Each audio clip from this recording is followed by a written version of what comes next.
Muy buenos días. A nombre de Núñez Bautista Despacho y CIA SC, les damos la más cordial bienvenida y agradecemos su distinguida presencia en esta sesión especial de preguntas y respuestas, tratamiento fiscal de las escuelas. Es un honor contar con directivos, administradores, empresarios, profesionistas, asesores y representantes del sector educativo que hoy nos acompañan para analizar y resolver las principales inquietudes en materia fiscal que enfrentan las instituciones educativas, particularmente aquellas relacionadas con el cumplimiento de sus obligaciones fiscales, la correcta aplicación de las disposiciones tributarias y los retos que representan la operación de los planteles educativos. Permítame presentar en primer término al maestro José Eduardo Núñez Bautista. Él es contador público por el Instituto Politécnico Nacional, licenciado en Derecho, especialista en fiscal corporativo y maestro en impuestos. Cuenta con más de 15 años de experiencia como estratega, consultor y asesor fiscal corporativo. Actualmente es socio fundador y director fiscal de Núñez Bautista Despacho y CIA SC, firma reconocida entre las más destacadas del país por la revista Defensa Fiscal. Asimismo, desarrolla una importante labor académica y de capacitación para empresarios y profesionistas. Nos honra profundamente contar con su participación. Asimismo, tenemos el privilegio de presentar al maestro José Antonio González Castro, quien es contador público, especialista en impuestos y maestro en Derecho Fiscal con mención honorífica. Ha desarrollado una sobresaliente trayectoria como consultor empresarial, conferencista y docente de posgrado, colaborando con importantes organismos empresariales y académicos del país. Su experiencia y aportaciones le han valido el reconocimiento como uno de los fiscalistas más destacados de México. Actualmente colabora como consultor especializado de Núñez Bautista, Despacho y CIA, aportando su experiencia en consultoría patrimonial, fiscal, laboral y financiera. A nombre de Núñez Bautista, agradecemos nuevamente su presencia y la confianza que depositan en nuestra firma. Sin más preámbulo, es un honor dar la más cordial bienvenida al maestro José Eduardo Núñez Bautista y al maestro José Antonio González Castro. Sean ustedes muy bienvenidos y muchas gracias por acompañarnos. Muchas gracias, Yare. Profe Toño, ¿cómo está? Buenas tardes. Todo bien, Lalito, aquí dispuestos y con el mejor de los ánimos de compartir algunas experiencias y dudas, desde luego, de nuestra bonita y gran audiencia. Excelente, profe. Pues muchas gracias, como siempre, una bienvenida. Bienvenidos a todos los que nos acompañan el día de hoy. En verdad agradecemos mucho el esfuerzo porque tal vez no agarramos el mejor día, estamos agarrando viernes, estamos agarrando quincena. Seguramente muchos de ustedes están entre cerrando para efectos del pago de impuestos, así como pagando nómina, entre otras circunstancias. Sin embargo, realmente estamos muy agradecidos porque nos acompañen el día de hoy. Y bueno, como ya saben, estos eventos y este nuevo formato que estamos impulsando va más allá de hacer una plática o un curso, sino va literalmente o el objetivo es que los ayudemos con dudas muy específicas, que los ayudemos con cuestiones en la vida diaria y en la práctica. Entonces, esta sesión de preguntas y respuestas dura una hora. Los invitamos a que si tienen dudas ya comiencen a poner sus dudas en el chat. Los invitamos a que si alguien quiere hacer el cuestionamiento y quiere habilitar su micrófono, lo puede hacer sin mayor problema. Profe, pues como siempre, un placer que nos acompañe en estos eventos y pues bienvenido nuevamente a todos. Y creo que ya empezamos a tener preguntas, profe. ¿Le parece que ya nos arranquemos? Claro, por favor, adelante, Lalo.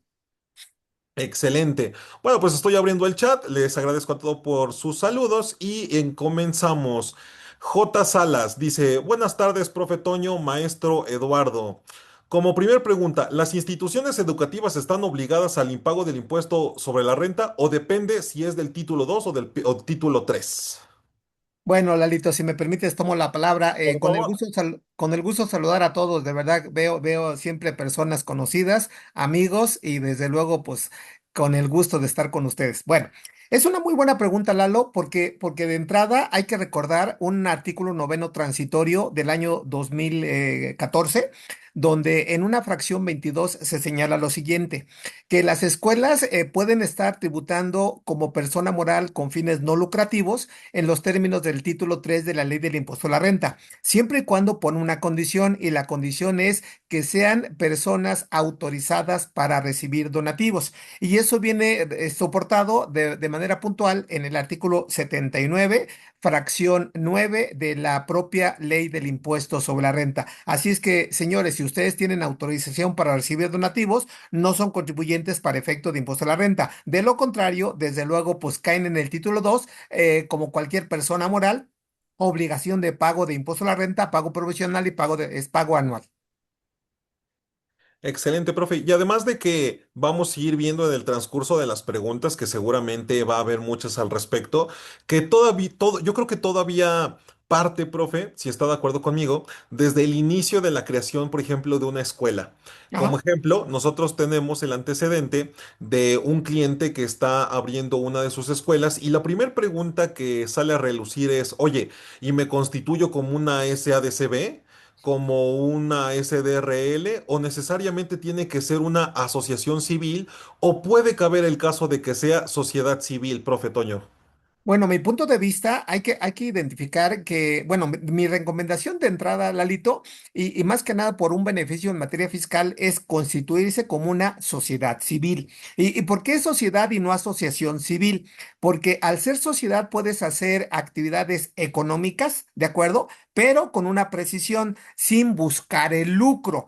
Ahora, espero no confundirlos porque mi punto de vista muy personal es que aun y cuando una institución educativa no persiga el lucro, es uno de los negocios Mejor eso. más Sí. rentables a nivel nacional. Es un comentario importante. Ahora, por otro lado, si eres, por ejemplo, persona moral del título 2, que no tengas autorización para recibir donativos, recuérdate que el momento de acumulación, que eso es un dato importante, Lalo, es en base al flujo de efectivo. Estoy citando el artículo 17 de la ley del impuesto sobre la renta, que a propósito, si ustedes están tributando en el título 2, recuerden que el artículo 14 de la ley y el artículo 14 del reglamento prevén a partir de, el segundo semestre de este año la disminución del coeficiente de Coeficiente de utilidad. utilidad. Entonces, esa sería mi sugerencia de entrada, Lalito.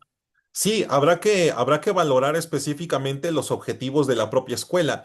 De hecho, para que no se nos vaya, si nos vamos propiamente a los artículos 2670, vamos a encontrar que precisamente las asociaciones civiles no tienen carácter preponderantemente económico. Claro. Sin embargo, el propio artículo 2688 que nos habla específicamente de una sociedad civil en la que sí podemos tener carácter preponderantemente económico, más no una especulación comercial. Y aquí es en donde empezamos la lluvia de ideas, porque a ver, soy escuela y doy clase, pero vendo uniformes, vendo Claro. talleres, Ajá. doy clases de inglés, a lo mejor algunos talleres de arte y cultura.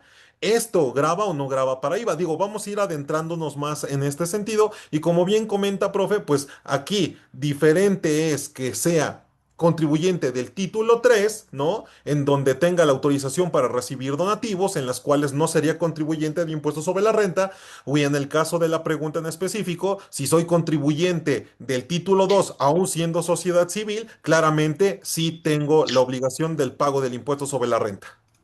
Claro, ya nomás ahí si me permite, Lalo, haciendo una precisión, ya que lo mencionabas, pensando que son contribuyentes del título 3, personas morales con fines no lucrativos y tengan autorización, recuérdense que la ley del impuesto a la renta, estoy citando el artículo 80, dice que puedes tener ingresos adicionales hasta un 10% 10%. y hasta ese porcentaje puedes no pagar impuestos sobre la renta, pero la condición es que tengas autorización para recibir donativos. Aquí, en ese tema, Lalito, lo único que yo recomendaría es cuidar no tener remanente distribuible, porque aun y cuando seas del título 3, al tener ese concepto, tendrías que pagar el impuesto sobre la renta correspondiente. Excelente, así es, así es. Muchas gracias, profe. Aquí nos comenta Fer, aquí aparece como Fer. Si la escuela factura inscripción, Ujú. ¿esto es exento de IVA? Bueno, mi punto de vista es, si toman en cuenta el artículo 15, fracción cuarta de la ley del impuesto al valor agregado, perdón, entiéndase que lo que está exento es precisamente la enseñanza como tal. Por lo tanto, ahí no considerarías ni la inscripción, ni las clases de verano, cobro de exámenes y demás. Entonces, simplemente es la enseñanza en los términos de la Ley General de Educación. Por lo tanto, eso sí estaría exento siempre y cuando tengamos reconocimiento llamado hoy por hoy rebo el alito. Así es, y que finalmente digo en la práctica, y creo que usted también lo ha visto, maestro, y también los que nos están acompañando, seguramente muchos verán que el CFDI lo hacen de inscripción, también lo llegan a hacer como colegiatura, o sea, también es una práctica que llegan a hacer. Bien, eh, antes de continuar, chicos, me están llegando algunas preguntas vía WhatsApp. Entonces, y me las mandan vía WhatsApp, profe, pues para que sean las que pregunte primero, ¿no? Entonces, aguántenme un poquito con mis amigos también ahí que me están preguntando vía WhatsApp. Y por favor, sigan mandando sus preguntas, sus saludos. Ahí le pido a mi equipo que esté atento a los artículos, reglas y demás que mencionemos para que lo compartamos. Bien, nos dice Pedro Benítez. Buenas tardes, maestro. Maestros, un gusto saludarlos. Una persona moral del título 3 no tiene autorización para recibir donativos.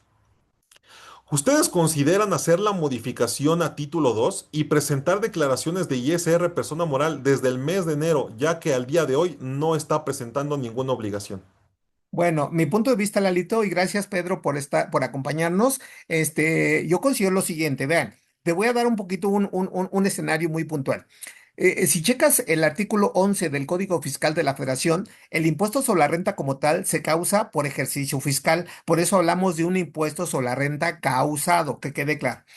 Número dos, el requisito ya lo mencionaba, el artículo transitorio que viene del 2014, decía que para que una escuela sea del título 3 tiene que tener como requisito sine qua non la autorización para recibir donativos, de tal manera que ese mismo artículo, fracción 22, decía, si no tienes, el deber ser es, la obligación es que tributes conforme al título 2. Entonces, si tú estás en el título 3, aunque estés en base a la constancia, tu obligación no es estar ahí, tus obligaciones es estar en el título 2, Pedro.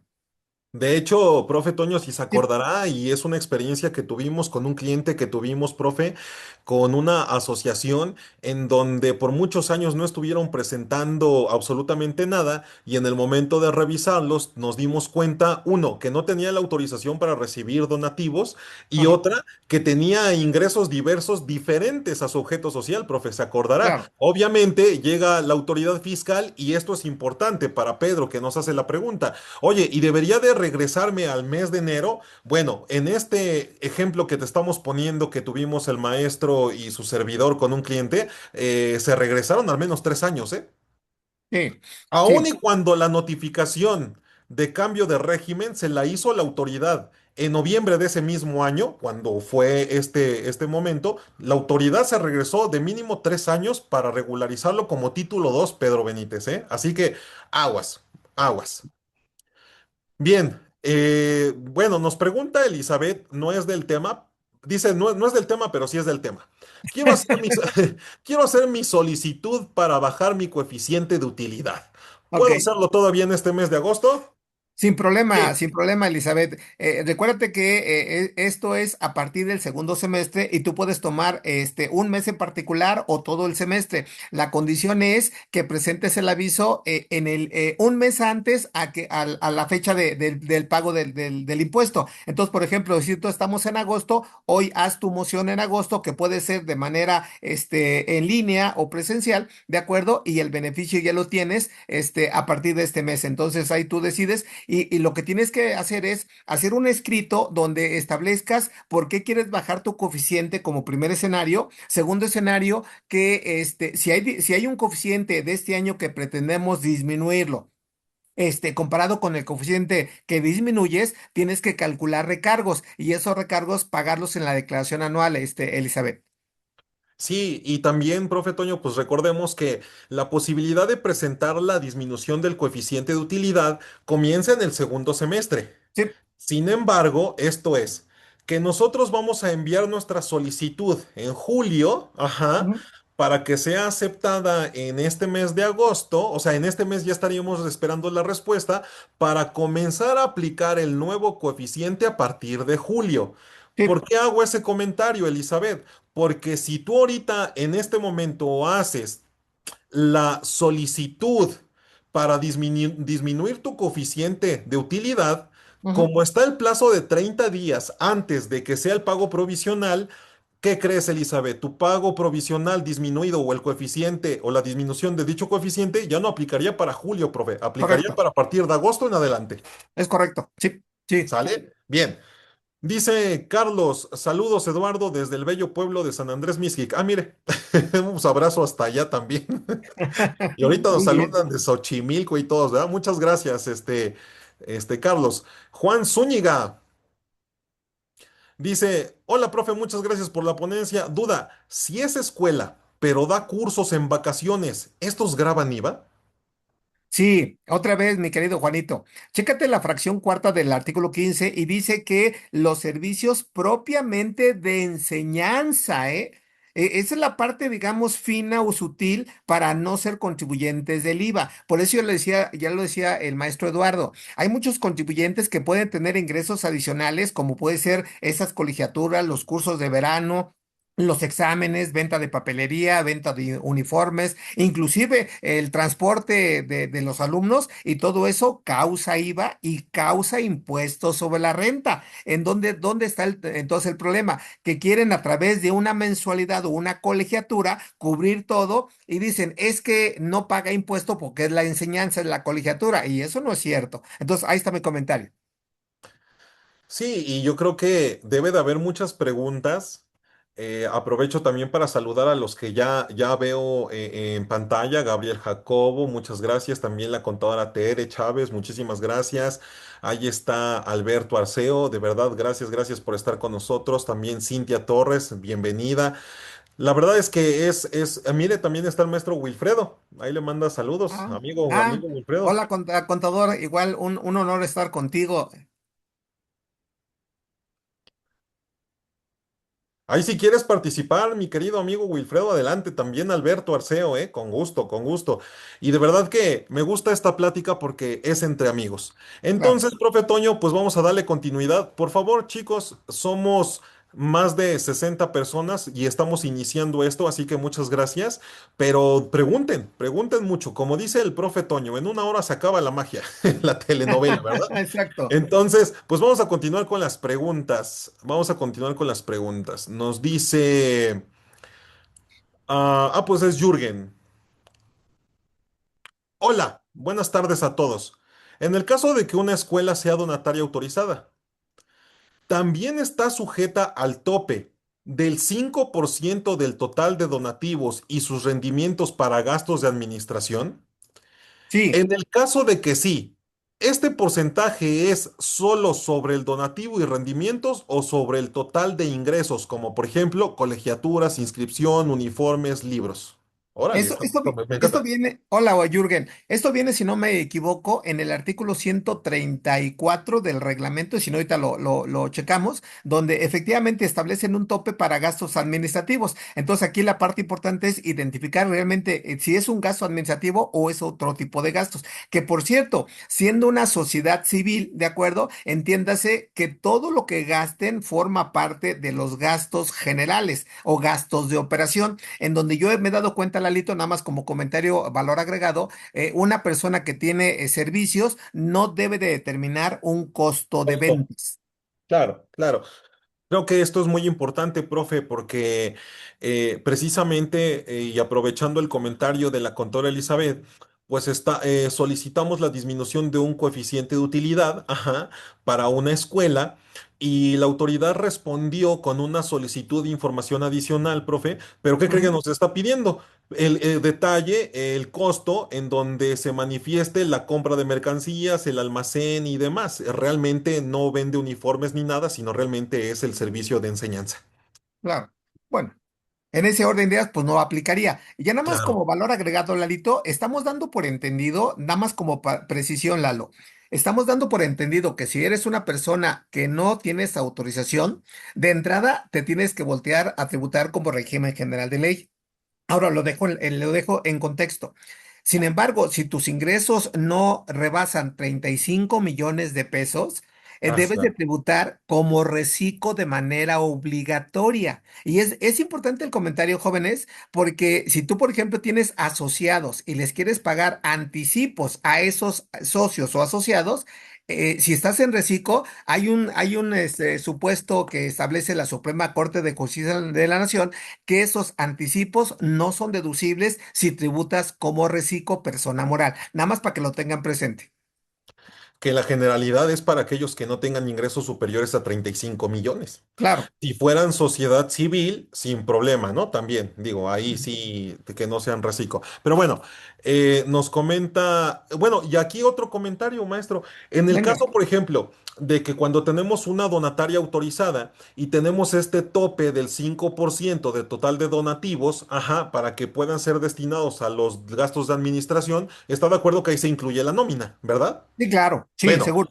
¿y Sí. qué pasa en el caso, por ejemplo, de las escuelas que tienen autorización para recibir donativos en donde en su nómina pues tienen a los maestros?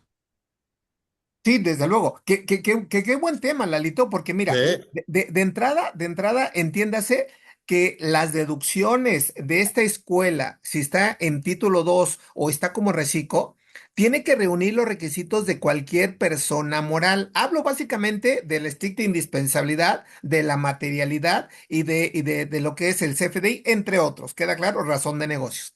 Y lo menciono por qué razón, porque no se trata de gastar por gastar, de ahí la limitante en gastos de administración. Ahora bien, bien pregunta el maestro Eduardo, oye, ¿y si yo soy un docente de la escuela, cómo me van a pagar? Que eso es lo que se tienen que preguntar, en donde el deber ser, y de acuerdo al artículo 8 de la Ley Federal del Trabajo, y artículo 12 de la Ley del Seguro Social, se les tiene afiliación. que pagar por nómina, ¿de acuerdo? Sujetos al Seguro Social. Sin embargo, Lalito, si me permites, salió una tesis publicada el 13 de febrero de este año, 2026, donde dice que puedes no ser sujeto a afiliación al Seguro Social si cumples básicamente tres requisitos, ¿de acuerdo? Primer requisito, hablo de los docentes, que quede claro, ¿eh? Primer requisito para que no sean sujetos de afiliación. Número uno, que trabaje menos de 18 horas a la semana. Primer requisito.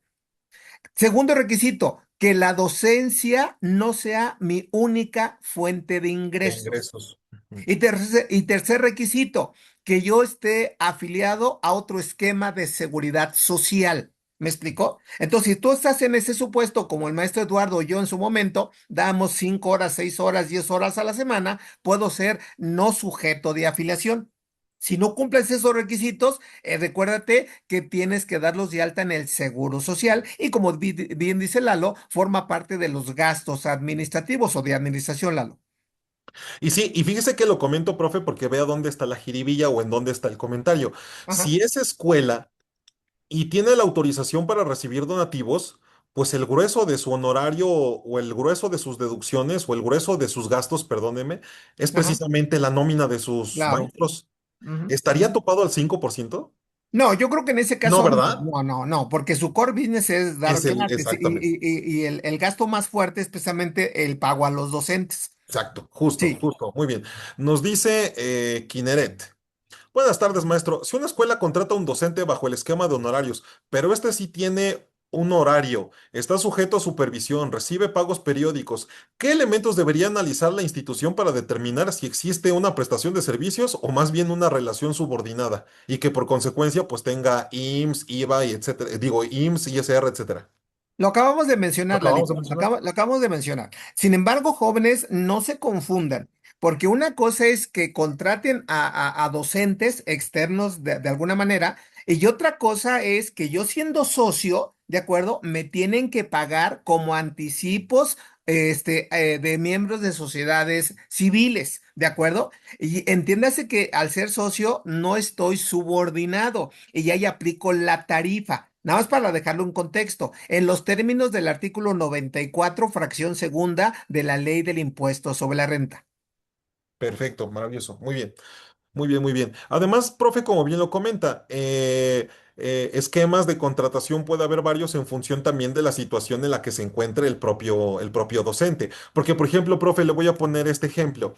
En Sí. esta escuela que estamos abriendo, o sea, que se hizo la constitución y que se están haciendo todos los trámites, profe Toño, pues mire, el dueño, ¿no? Pues es socio, ¿sí? Es socio. Obviamente el dueño pues tiene todos los poderes, ¿sí? De Ujú, representación, pleitos y cobranzas, pero ujú, también el dueño pues va a ser docente claro. de su propia escuela. En este Ujú, orden de ideas, aunque dé más de 18 horas de clase ujú. a la semana, debería de considerarse sujeto de afiliación, toda vez que es socio y al mismo tiempo tiene poderes de representación y demás. No, no, ¿Verdad? Exacto. no confundir Lalito. ¿Por qué razón? Porque si yo soy el apoderado, entiéndase que en los términos del artículo 11 de la Ley Federal del Trabajo, yo soy representante de la entidad, que en este caso es la escuela. Y al ser representante, cumplo con las mismas obligaciones de la persona moral, que es el patrón.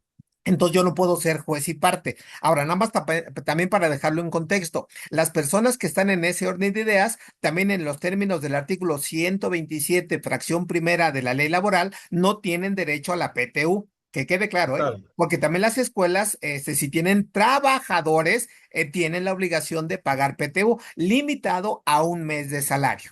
Por el tema de servicios, claro. Claro, claro. Perfecto. A ver, para los que nos están escuchando, a lo mejor vamos un poco rápido, pero espero que haya quedado clara la idea. Si ustedes son socios de una escuela, que es el tema, pero realmente de cualquier sociedad, de Ujú, cualquier empresa, son socios y al mismo tiempo tienen poderes para actos de administración, pleitos y cobranzas o forman parte del consejo de administración, no pueden estar bajo el esquema de nómina. No claro. pueden, no son sujetos de afiliación al Seguro Social. Y por ahí les dejo de tarea el artículo 314 de la Ley del Seguro Social. Se reputará como fraude con efectos penales a quien afilia a personas que no son sujetas de afiliación. ¿De acuerdo? En ese orden de ideas, por eso hicimos este comentario que aplicado en las escuelas, pues precisamente es el ejemplo que les pusimos. Bueno, ¿alguien tiene alguna pregunta en la que desee levantar el micrófono? Por favor, adelante. Si no, me voy a ir directamente al chat. Tú dale, Lalo. Sí, sí, sí. Dice, esta es de Aline. Y dice, fíjese, no me pregunta a mí, específicamente a usted. Dice, buenas tardes, maestro José Antonio. Espero se encuentre muy bien. ¿Qué efectos fiscales tiene prestar servicios educativos sin REBOE? Ah, muy bien. Uf, La parte importante, buena Aline, pregunta. y gracias por la pregunta, radica en materia del IVA, porque vuelvo a insistir, la ley del IVA establece como requisito, como condición, como obligación, perdón por ser tan redundante, de que para que tu actividad de enseñanza, que quiero dejarlo muy puntual, en atención a la Ley General de Educación no cause IVA, tienes que tener el reconocimiento o autorización de la SEP y eso se llama REBOE. De tal manera que si no tienes autorización, esa enseñanza sí causa IVA. En materia de renta, sigues teniendo el mismo efecto. Si no tienes autorización para recibir donativo, pagas el impuesto a la renta en base al flujo de efectivo. Pero la parte importante es el IVA, ¿de acuerdo? Para que causes o no causes el IVA.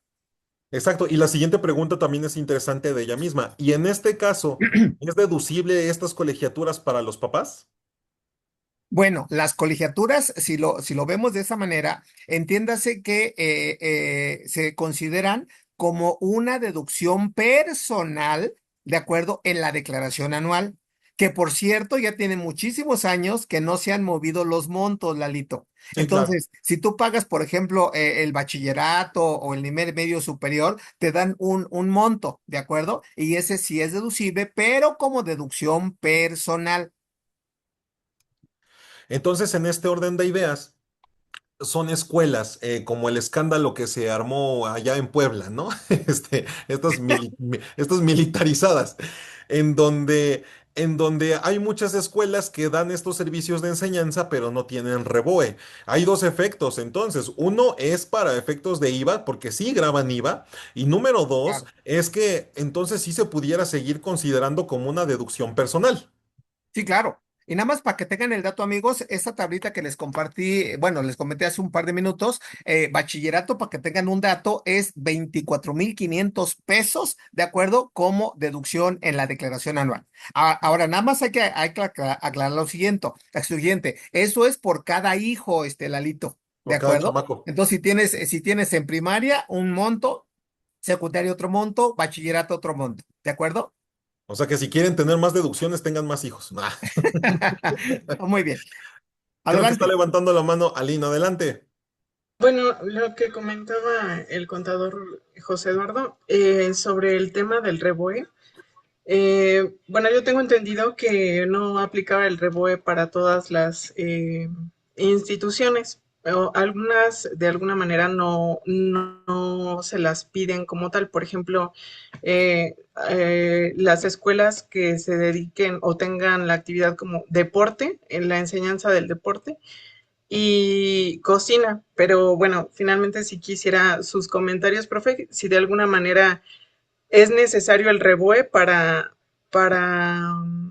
pues estas actividades que le mencionaba. En este caso, no sé, por ejemplo, del deporte. No, mira, aquí tenemos que ingresar a lo que es la ley general de educación, Aline, para realmente saber cuáles son los supuestos en los cuales yo puedo hacer el trámite del REBOE. Te doy una primera línea. Fíjate, ese REBOE puede ser a nivel estatal o a nivel federal como primer dato, o inclusive puedes tener los dos. Ahora, por mi experiencia, yo te puedo decir que puede ser, porque no lo señala de manera puntual. Puede ser, y como ya lo platicamos, a nivel preescolar, a nivel primaria, a nivel secundaria, a nivel bachillerato y a nivel licenciatura o cualquier otra situación, ¿de acuerdo? Siempre y cuando tú cumplas con los requisitos que establece la propia Ley General de Educación. Entonces, en base a eso, yo no he visto, al menos en mi experiencia, que actividades como las que me estás mencionando, el deporte, e inclusive la música, entre otras, puedan ser reconocidos como por la Ley General de Educación en cuestión del IVA, y entonces en ese orden de días tendrían que pagar el impuesto correspondiente, Ali. Ok, vale. Gracias. Con gusto. Adelante, Listo. Lalito. Tenemos otra mano levantada y es Fermín. ¿Quieres tomar la voz, por favor? Adelante. Hola, ¿sí me oyen? Sí, Sí. Ah, ok. Hola, mira, ¿qué tal? Buenas tardes, mi nombre es Fermín Huerta. Yo he administrado bueno, he apoyado en la administración de instituciones educativas. Ahorita escuchando la ponencia me han surgido pues muchas dudas, ¿no? Y estas pues en el sentido práctico, ¿no? Nosotros llevamos una transición de tener una escuela, bueno, una dábamos primero cursos y obtuvimos reboes, ¿no? Entonces empezamos con esa transición de que los docentes que a lo mejor malamente se dice les pagábamos en una lista de raya, pues ya también la SEP te pide que compruebes que efectivamente tienes docentes, ¿no? Para impartir sus clases o las clases que ponemos. Ahí me dieron dos panoramas, por ejemplo, uno que es el de honorarios, que nos ha costado mucho porque los profesores realmente no nos quieren dar ese servicio. Y segunda, meterlos a nómina, ¿no? Pero para nosotros era o es muy complicado en el hecho de darles o otorgarles, por ejemplo, un IMSS cuando realmente iban, por ejemplo, 4 horas a la semana, ¿no? Que nada más impartían una materia y 2 veces a la semana, ¿no? Entonces, para nosotros ha sido muy complicado y no hemos hallado como que un esquema que sea del todo satisfactorio para el pago de sus honorarios, puesto que algunos profesores por 2 horas, por 4 horas, igual ellos dicen es que no voy a hacer un gasto de dar media alta y todo para 4 horas que tú me das, ¿no? Entonces, no sé si hay algún otro vía para que pues, para pagar en ese tema el caso de los honorarios, ¿no? a ver, Sí. Adelante, adelante, profe, Lalo. adelante. No, no, tú dale. Sí, no, mira, finalmente estamos hablando de que a los docentes, en función de su situación, se les puede pagar sí por sueldos y salarios en las condiciones que ya mencionábamos, más de 18 horas a la semana, por ejemplo, en donde se manifieste un trabajo personal subordinado, es decir, que cumplamos con 5 requisitos, que ya lo hemos platicado en muchas ocasiones. Si hay quien obedece, quien mande, en este caso, quien obedece, el maestro, a quien obedece, a la propia escuela, al representante de la escuela y se cumple una jornada en donde se realiza un trabajo personal subordinado por el cual se recibe un salario, estamos ante un trabajador. Pero en este orden de ideas y de conformidad con lo que ya leyó también el maestro José Antonio, comentaba el maestro José Antonio, pues tú puedes tener hasta 18 horas y no ser necesariamente ser sujetos de afiliación. Y en este orden de ideas encontramos otras alternativas, maestro, como puede ser incluso el propio asimilable a salario o con incluso el propio honorario, actividad empresarial o profesional. Sí, nada más quisiera redondear y establecer las siguientes condiciones. Mira, de entrada, Lalito, la ley del Seguro Social, al igual que cualquier ley fiscal, de manera puntual dice en su artículo 9, nada más para que no digan que es opción asegurarlo o no. No, señores. Claro. El artículo 9 de la ley del Seguro Social dice, las disposiciones fiscales de esta ley que establezcan cargas a los particulares y las que señalen excepciones a las mismas, así como las que fijan infracciones y sanciones, son de aplicación estricta. Cuidado con eso, ¿eh? Y es por eso que la primera regla, Lalito, para que quede claro, es que si tú Sí, contratas a un docente, Fanny, a ver, con cuidado.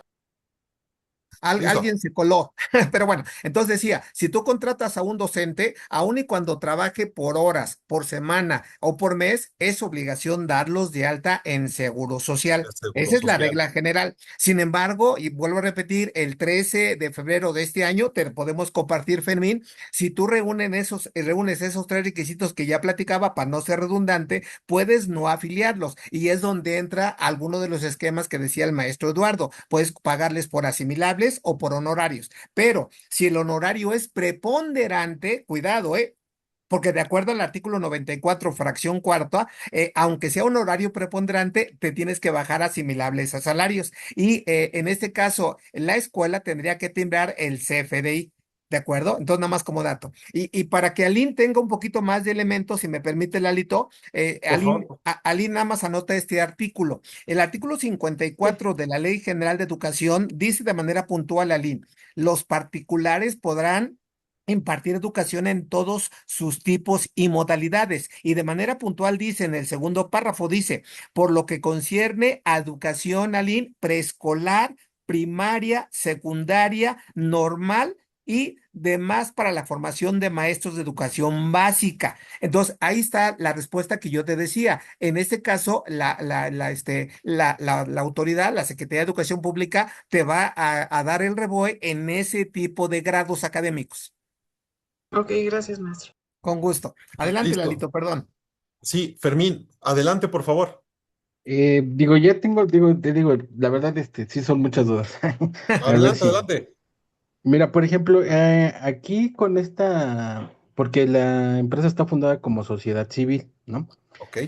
De ahí se generó un proyecto de una AC para, porque realmente en la educación pues también nos exige que se otorguen muchas becas, ¿no? O sea, hay un porcentaje de nuestra matrícula estamos obligados a que sean becas, pero también se dieron cuenta de que hay otras complicaciones, como lo es, por ejemplo, el tema del uniforme, el material o lo que más se da en la escuela, que al final del día en algunos institutos se vende de forma directa del instituto. Entonces ahí se crea una C, pero también nos dimos cuenta que con ello cambió un poco la modalidad. Entonces lo que nosotros estamos haciendo es que la asociación civil como tal obtenga su propio rebuey de bachillerato, ¿no? Ahorita ya está haciendo la documentación.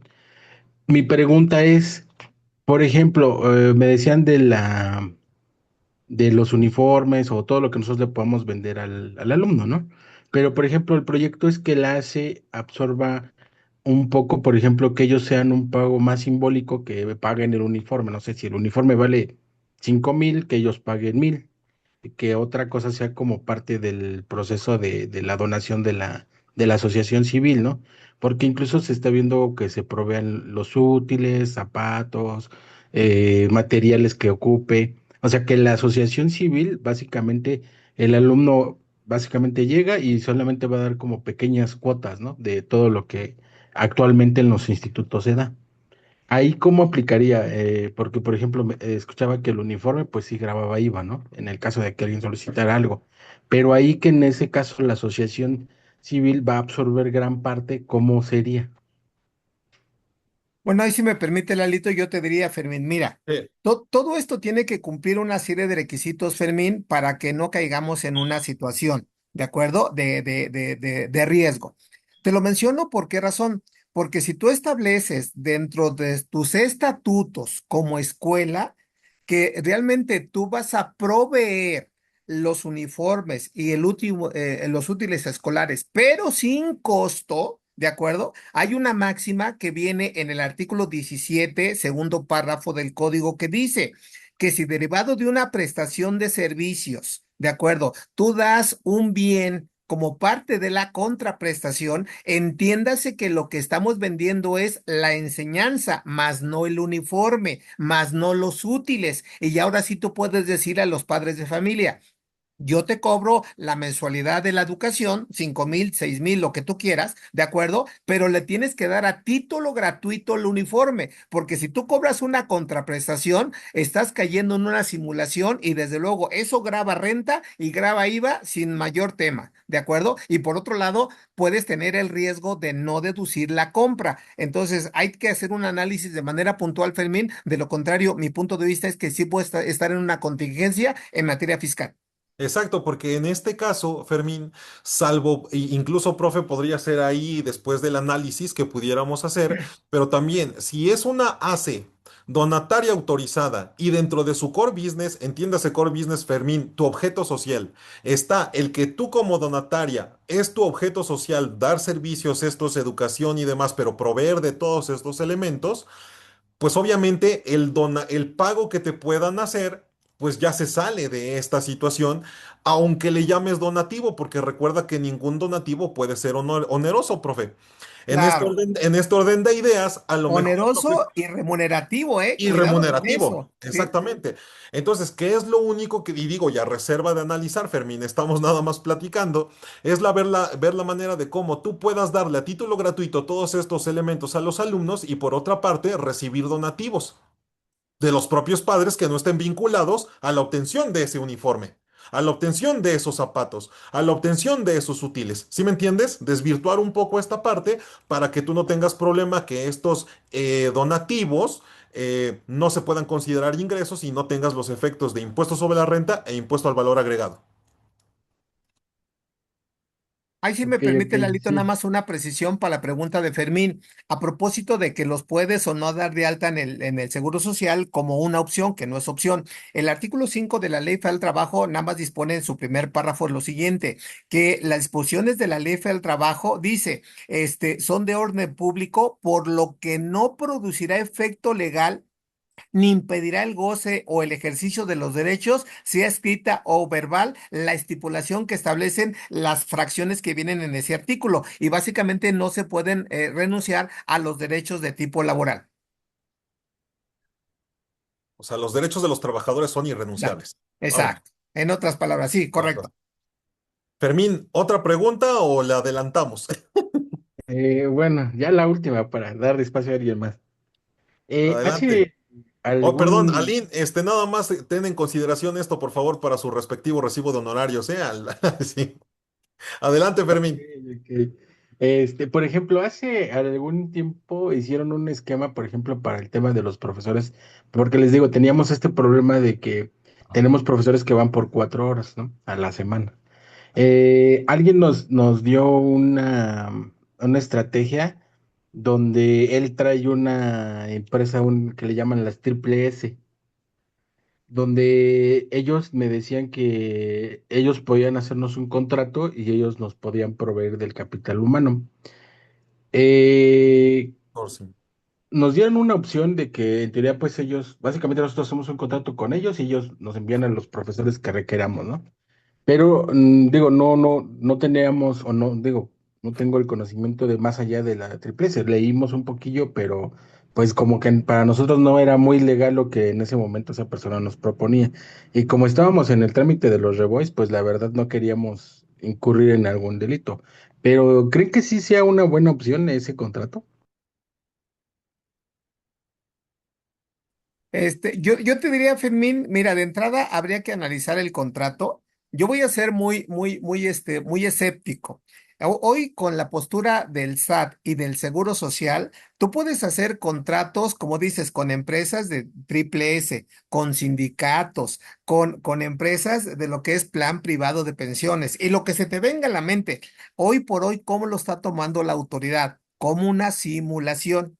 ¿De acuerdo? Entonces, para que no te metas en problemas, yo te diría, analiza el caso, ¿de acuerdo? Y si tú evalúas que coincide con los requisitos que establece la ley, adelante. Pero si hay un riesgo, yo te sugiero que mejor retomes otras opciones para que no tengas problemas a futuro. De hecho, en el plan maestro, el 2025, Fermín, plan maestro en el que se establecen los lineamientos que la autoridad va a revisar, ahí está, triple S, plan privado de pensiones y sindicato.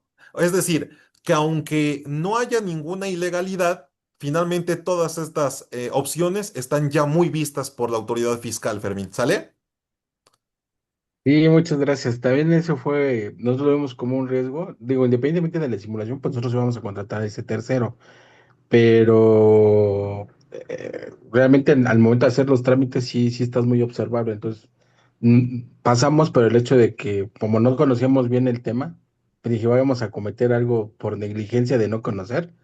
Y al final del día eso no nos va a eximir de una responsabilidad, ¿no? Entonces la dejamos pasar mejor.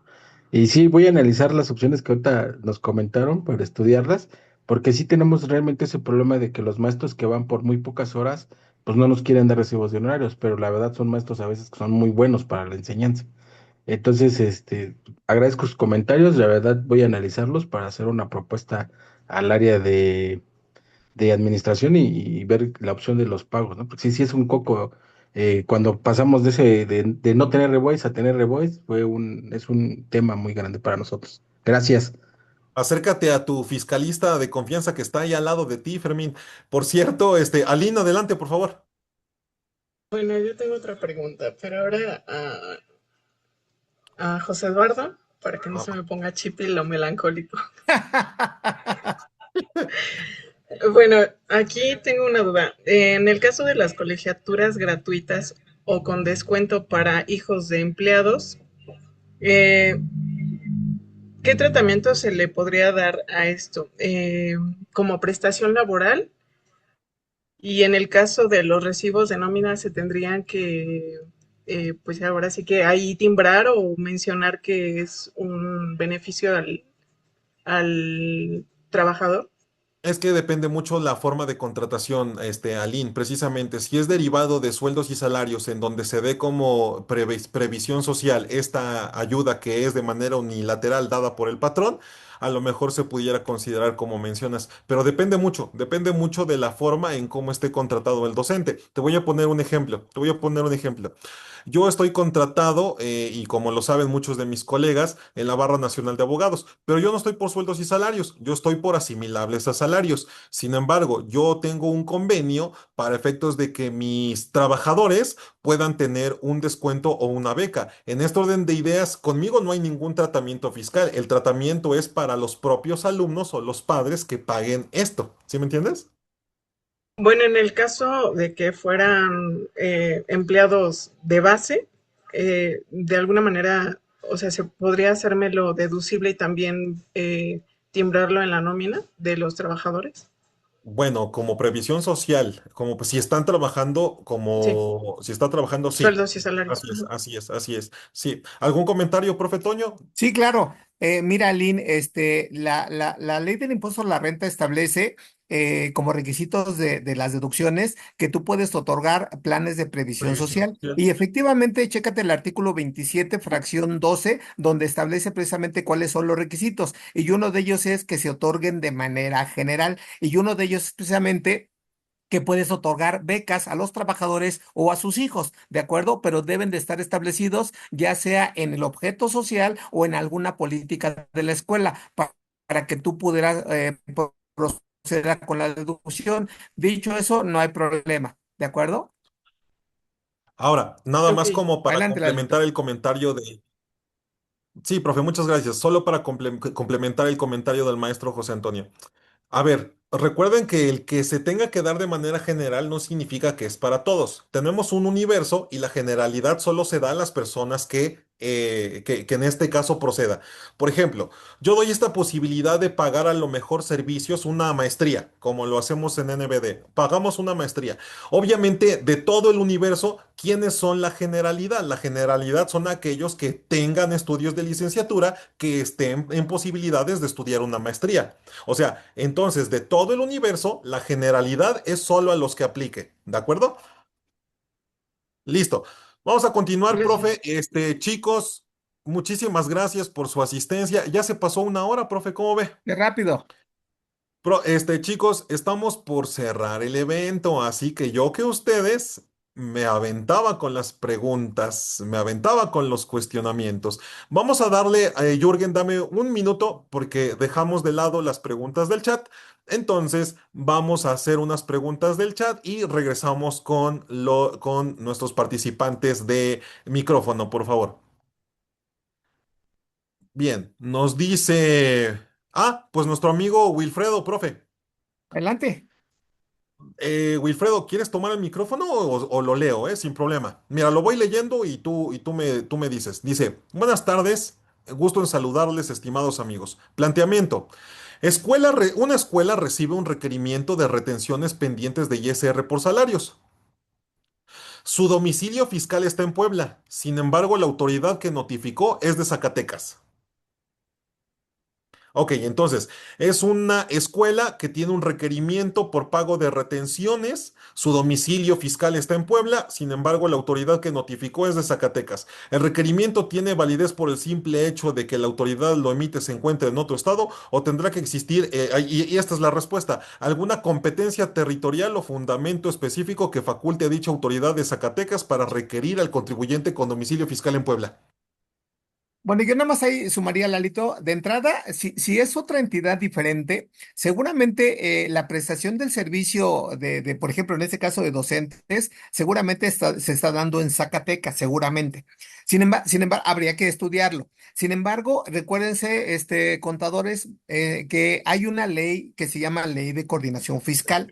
Y si no me equivoco, por ahí del artículo 13-14 de esa Ley de Coordinación Fiscal, dice que una autoridad local, Lalito, puede hacer el requerimiento, la solicitud, inclusive el cobro coactivo, como si fuera una autoridad de tipo federal. Por lo tanto, dando esas condiciones, sí pudiera ser el caso de que Zacatecas, como autoridad local, hablo de, obviamente, de la ley de coordinación fiscal, te pueda cobrar esas diferencias. Yo no le veo mayor tema. Entonces, aquí el punto, ¿cuál es? Inclusive, aunque sea una invitación, Wilfredo, la idea es aclararlo, subsanarlo, ¿de acuerdo? O en su caso, presentar declaraciones complementarias para que no vengan facultades de comprobación en lo sucesivo.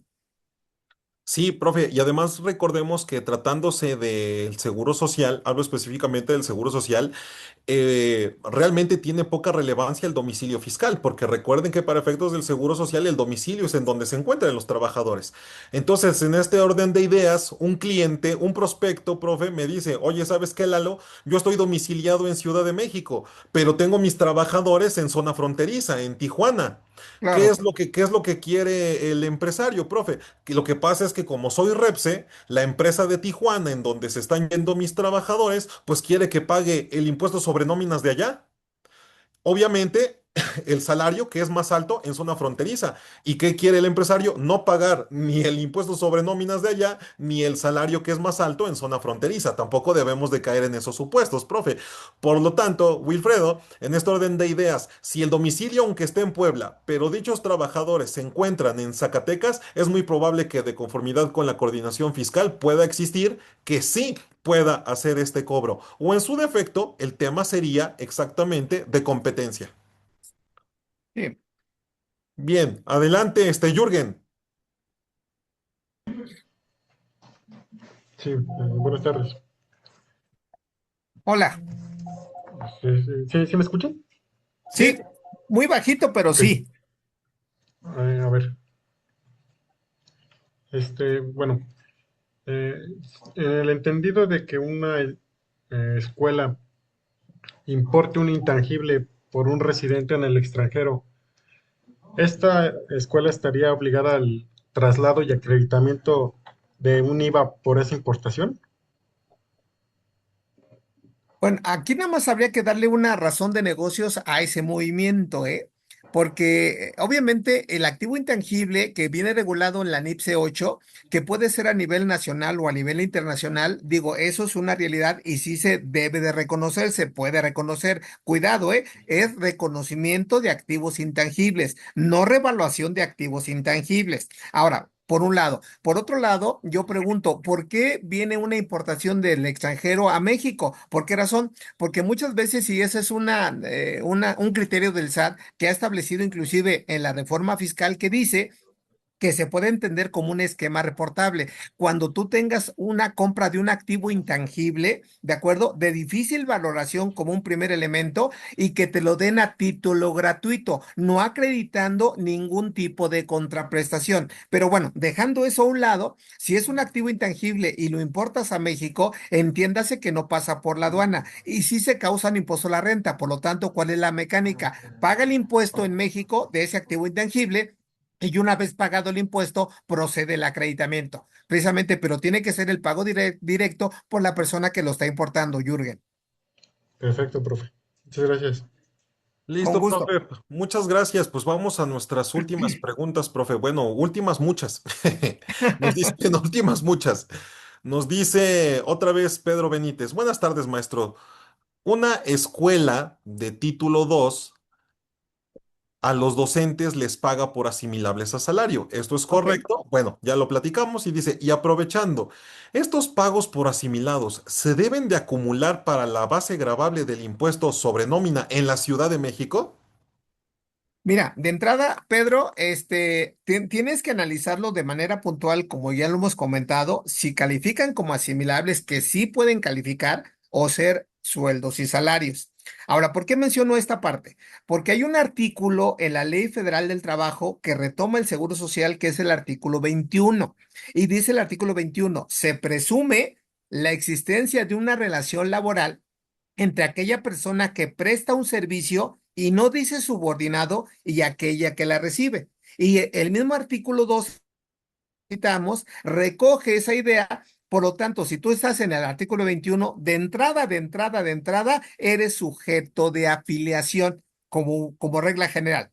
Ahora, pensando que caigas en el supuesto de la tesis que platicamos, de acuerdo, págale como asimilables, de acuerdo, y de acuerdo al código fiscal de la Ciudad de México, aunque sean asimilables a salarios, Lalito, sí tendrían que formar parte del pago del impuesto local.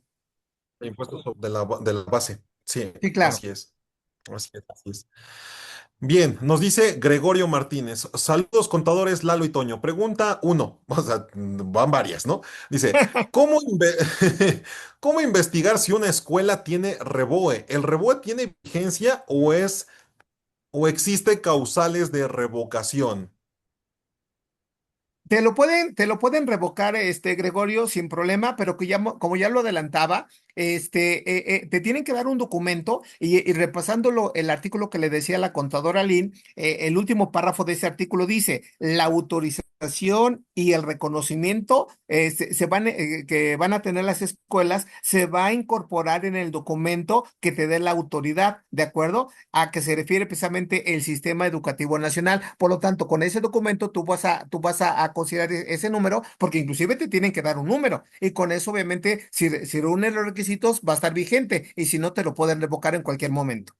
Y si hay un listado, profe Toño, de REBOEs vigentes. Es decir, no es como que te den necesariamente la vigencia en el sistema de REBOEs, también te aparecen aquellos que estén vigentes. Vigentes, ¿de acuerdo, Gregorio? Muy bien. Luego dice Vivo, bueno, yo creo que es el celular. Vivo. Dice, hola, buenas tardes, saludos desde Zacatecas. ¿Puede haber una escuela persona física? Sí, sin problema. ¿Sería Sí. reciclo o puede ser reciclo? Sí, desde luego que Sí, sí. Recuérdense, sí. recuérdense que al final de camino, el reciclo hablando de personas físicas se encuentran en el título cuarto, capítulo segundo. ¿Y ahí de qué habla? De honorarios profesionales y de actividades empresariales. Entonces, sí puedes calificar sin ningún tema, Lalito. Sí, sin problema. Y les comparto, porque finalmente estamos entre amigos. Los primeros añitos del kinder de mi hijo, pues iba en una escuela en donde quien nos facturaba era una persona física. Hice también mi tarea. Ella era la titular del REBOE y de hecho esas colegiaturas y también nos facturaba y demás. O sea, sin problema puede ser una persona física. Nos dice Andrés Miguel Ángel Martínez. ¿Cómo estás, Andrés? Buenas tardes, profe Lalo y profe Toño. ¿Qué problemas tendrá la escuela si sus docentes no los tiene en nómina y no tienen prestaciones? Pues muy buena pregunta, ya lo decíamos, contador, que si no lo tienes por nómina, cuando debe de estar en nómina, estás cayendo en una contingencia laboral de seguridad social, porque en materia de impuesto a la renta no le veo mayor tema, pero ahí puedes tener un gran problema. Y desde luego, ya te decía, los derechos de los trabajadores son irrenunciables. Y ahí nada más como dato, la misma ley del trabajo dice que las prestaciones que se desprenden de una relación laboral puede inclusive tardarse un año y te pueden exigir el pago, por ejemplo, de vacaciones, aguinaldo, PTU y demás. Entonces el tema laboral hoy lo tienes que manejar con mucha delicadeza. Sí, sí, y aparte el efecto fiscal también está en el 108 y 109 del Código Fiscal de la Federación, porque cuando nosotros tenemos esta posible simulación en donde tenemos que tener a los trabajadores afiliados al Seguro Social, pero los tenemos por honorarios, por asimilables o por reciclo, pues claramente también estamos en la situación de defraudación fiscal, profe. Sí, desde luego, sí. Listo. Pues vamos con las últimas preguntas, pero antes vamos a escuchar a nuestro buen amigo Alberto. ¿Cómo estás? Por favor, adelante. Hola, buenas tardes a todos, ¿cómo están? Esperando que estén muy bien, maestro José Antonio, maestro Eduardo, un gusto nuevamente estar escuchándolos, es un agasajo totalmente, y saludar también al maestro Wilfredo que está presente y felicitarlo por su libro de las plataformas digitales, es un gran libro. Digo, yo tengo comentarios más que nada de preguntas porque se ha tocado un poquitito. Es decir, hay que tener cuidado bien, como lo hizo el maestro José Antonio y el maestro Eduardo, el tema de los estatutos sociales, ¿sí? Porque ahí nos va a dar prácticamente el tema de qué vamos a hacer, si título 2 o título 3, las actividades que vamos a tener y habría otro temita, porque en algunos otros foros y en otras ocasiones hemos dicho que lo accesorio corre la suerte de lo principal. Entonces, si a veces el venderle uniformes y demás, algunas personas pudiesen estarlo confundiendo con la estricta exención que nos marca el 15 fracción cuarta, maestro, si mal no me equivoco, Sí, de sí, IVA, ajá, es correcto. donde nos justamente de exentas, pero los de enseñanza. Esa es una. Dos, depende cómo tributemos, si título 2 o título 3 va a haber una relevancia en los estados financieros y principalmente en uno. Normalmente nosotros les decimos estado de resultados o cotidianamente lo conocemos así. Si somos título 3 ya no va a ser estado de resultados, ¿sí? Y nos vamos a ir a la NIF B16 si mal no lo recuerdo, que es Ujú. el de actividades. Sí, esa es una. Y comentarios adicionales, porque en alguna ocasión me pasó con el tema del maestro Wilfredo, en el hecho de que el requerimiento se ha emitido de Zacatecas y la escuela tenga domicilio fiscal en Puebla, no hace inválido en automático dicho requerimiento, porque sí hay que identificar si tiene competencia en la zona o territorial, competencia material, fundamentos legales que estén justamente en el aviso que les hicieron llegar, que debidamente se haya hecho o el debido proceso ejecutorio y que tengan las facultades del funcionario. Sí, esos son mis comentarios realmente. Para efecto de poderlo invalidar, digo, pero generalidades en total. Sí, sí hay un tema adicional que sí hay que determinar bien ¿cómo vamos a remunerar al docente? ¿En qué sentido? Mm, si no puede demostrar que el socio tiene la infraestructura suficiente para poder ser un honorario puro, entonces también vamos a caer en un temita de simulación para el tema de la institución a la cual estamos prestando. O que estemos simulando la subordinación, o más bien que no aceptemos la subordinación y estemos simulando el 94 de renta en su fracción segunda, tercera y cuarta, más. Ujú. Sí. Ujú. Esos serían mis comentarios. Muchas gracias.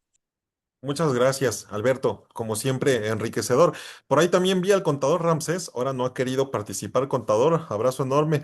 Bueno, profe, les agradezco nuevamente a todos. Estamos dando los últimos comentarios. Muchas gracias, profe, por acompañarnos y a todos nuestros amigos, de verdad que nos están acompañando a estas sesiones de preguntas y respuestas. Es muy rápido, se pasa el tiempo rápido, pero miren, ya se llevaron información de valor. Pues vamos a darle, profe Toño, las últimas preguntitas. A ver, ¿me permite? Eh, y Perdón. Buenas tardes, ¿me adelante. permite? Bueno, con respecto, me perdí, bueno, no pude entrar por medio de WhatsApp en una computadora. Estoy entrando en una tablet. Bueno, el hecho es, por lo que entendí, el título 3 sería de asociaciones civiles, ¿no? O donatarias. Bueno, sí sería el 16, pero también la E1, si no mal recuerdo, para donativos. Y bueno, en caso de la NIF. Y si no me equivoco, tendría también que hacer reportes de operaciones vulnerables, ¿no? En cuanto a los donativos. Y creo que no hay límite o no sé cuál es digamos, el rango entre, digamos, en cuántas sumas. Creo que parece ser que no importa las sumas, o estoy equivocado. Si me O- permites ahí, Lalito, Por si me favor, permites ahí. Mira, Ramsés, gracias por la pregunta. Efectivamente, el donativo se considera como una operación vulnerable en atención al artículo 17 de la ley FPORPI. Esa es una realidad. Ahora, ¿cuáles son los rangos? El primer rango es que tú tienes la obligación de identificar al cliente usuario, que en este caso es el padre de familia, cuando el cobro sea hasta 1,605 UMAS, ¿de acuerdo? Que estamos hablando de 188,000 pesos, a grosso modo. Y tienes la obligación de presentar los avisos cuando tengas un monto en UMAS de 3,210 UMAS, que estamos hablando de la cantidad doble, 365,000, ¿de acuerdo? Ahora bien, el nuevo reglamento que se publicó el 27 de marzo de este año, en su artículo 6, de manera puntual, dice que tienes que considerar el monto sin el IVA, pensando que causen el IVA, que en este caso las escuelas no causan IVA, excepto que tengas otras actividades, ¿de acuerdo? Para efectos de identificar los umbrales. Y para presentación de los avisos, pues debes de considerar con el IVA correspondiente. Pero insisto, para que no se confundan, colegiaturas no causa IVA. Y el artículo 7, Ramsés, el artículo 7 del mismo reglamento dice que si tú no reúnes ese monto por mes, tienes que llevar un monto acumulado por un sí. periodo de 6 meses. ¿De acuerdo? Pero es donde mucha gente se equivoca, porque para llegar a ese monto acumulado, tú debes de identificar al cliente usuario con las sumas que ya te había platicado inicialmente, 1,605 UMAS. ¿Me explico? Vamos a pensar que yo te pago como padre de familia 200,000 por todo el semestre, ¿de acuerdo? Pero luego hay otros gastos. Entonces, de entrada ya pagaron más de 188,000. Tienes que sumar algunos otros pagos para saber si llegas a las 3,210 sumas, y en ese momento presentas el aviso correspondiente. Si no reúne las 1,600 UMAS, no tenemos obligación alguna en materia de PLD. Así es. ok, muchas gracias, maestro. Y es Con un gusto. comentario general para todos. No siempre vamos a tener un beneficiario, porque depende mucho si tenemos este beneficiario en función de quién es el que realiza la actividad, quién es el beneficiario de la actividad y quién paga la actividad. O sea, debemos de tener en consideración tres elementos súper importantes. Y otro elemento importante es que solamente vamos a tener el conteo de las sumas Una vez que superemos primero los umbrales para identificar, se Ujú. suman los umbrales para identificar. No es que en un plazo de 6 meses lo que me dé me llegue al monto o al importe, ¿de acuerdo? Estoy viendo las preguntas, profe Toño, y ya nada más tenemos una última en donde nos Ajá. dicen, hay un maestro que elabora, pero en sus tiempos libres daba Hay un maestro que elaboraba, pero en sus tiempos libres daba retoque a pinturas en puertas, que eran de obras de arte. Ujú. Renunció. Ahora quieren que vuelva a terminar los retoques en puertas.